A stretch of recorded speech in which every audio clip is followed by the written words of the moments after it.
Saudi Anjuman ইসলাহুল বায়ানের সম্বন্ধ সভাপতি মহাশয় ও বিচারক মণ্ডলী এবং অতিথি শ্রোতা বিন্দু ও আমার সামনে মুসদাকাতুল্লাহ ও ভাই সকল, আজ আমি আপনাদের সামনে যে বিষয়টিকে নিয়ে আলোকপাত করতে চলেছি সেটির নাম হচ্ছে দ্বীনের শিক্ষা, গুরুত্ব ও ফজিলত। সম্মান শ্রদ্ধা বিন্দু, শিক্ষা মানব জীবনের একটি মূল ভিত্তি এবং ফরজবাদ হিসেবে গণ্য।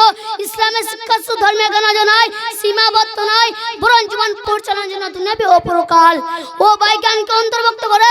শিক্ষা মূলত দুই প্রকার, নাম্বার 1 দ্বীনের শিক্ষা, নাম্বার 2 দুনিয়াবি শিক্ষা। পবিত্র কোরআন দ্বীনের শিক্ষা গুরুত্বকে অত্যন্ত সুউচ্চ স্থানে ইসলামে প্রথম বাণী হলো জ্ঞান অর্জনের নির্দেশ।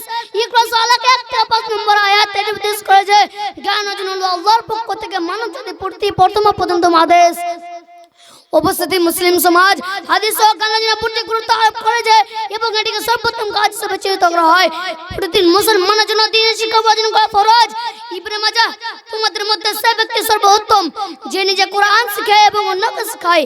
সহিহ বুখারী তাহলে কোরআন ও হাদিসে যে শিক্ষার তো মর্যাদা, সে শিক্ষাকে আজ আমরা এত অবহেলা না করি।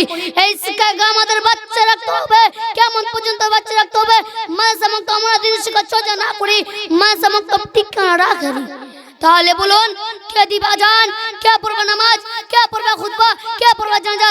আপনি কি চান না আমার ছেলেটা জানুক? আপনি কি চান না আমার পরিবারের কেউ নামাজ পড়ুক? আপনি কি চান না আমার ছেলেটা আমার জানাজা পড়ুক? আমরা সকলে চাই, কিন্তু আমাদের দ্বীনের শিক্ষা পড়তে অবহেলার কারণে নানান দিক থেকে আমরা চরম ভবিষ্যৎ ভুগছি। মনে রাখবেন, যদি দ্বীনের প্রতিষ্ঠানগুলি 20 বছরের মতো যদি বন্ধ করে দেওয়া হয়, তাহলে দেখবেন 20 বছর পর আপনার সন্তানকে সূরা ফাতিহা শেখানোর মতো লোক খুঁজে পাবেন না।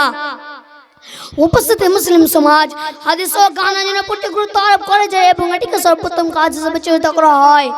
কিন্তু বড় দুঃখের বিষয় যে আজ আমরা তথা মুসলিম সমাজ এই শিক্ষাকে অবহেলা নজরে রেখে এবং এই শিক্ষা থেকে আমাদের সন্তানদেরকে দূরে রেখেছি।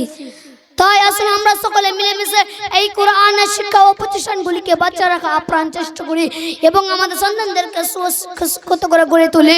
আল্লাহ যেন আমাদের সকলকে সুমতি দান করুন। আমিন ওয়া আখিরু দাওয়ানা আলহামদুলিল্লাহি রাব্বিল আলামিন। আসসালামু আলাইকুম।